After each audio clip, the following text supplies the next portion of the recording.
Welcome back to our channel. In this video, we'll guide you through the process of disabling pinned post notifications in X. Pinned posts can be helpful for important announcements, but if you find them overwhelming or distracting, we'll show you how to turn off the notifications. So, let's dive into the full guide. Step 1. Open the X app on your device. Take a moment to launch the app and ensure you're on the home screen. Step 2. Look for the middle icon in the bottom drawer of the app. Give it a tap to access the community section.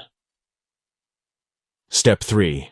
There are 2 ways to find the community you want to disable pinned post notifications for. You can either tap on the wanted community icon or use the search icon to search for it. Step 4. Once you're in the community, locate the bell icon.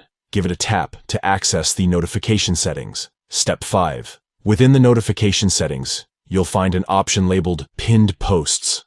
Disable this option by toggling it off or unchecking the box. Once done, tap on Save to apply the changes. By disabling pinned post notifications in X, you can have a more streamlined and focused browsing experience. This way, you can eliminate the distractions caused by frequent pinned post notifications and focus on the content that matters most to you. Thank you for watching our full guide on how to disable pinned post notifications in X. If you found this video helpful, please give it a thumbs up and consider subscribing to our channel for more informative tutorials and guides.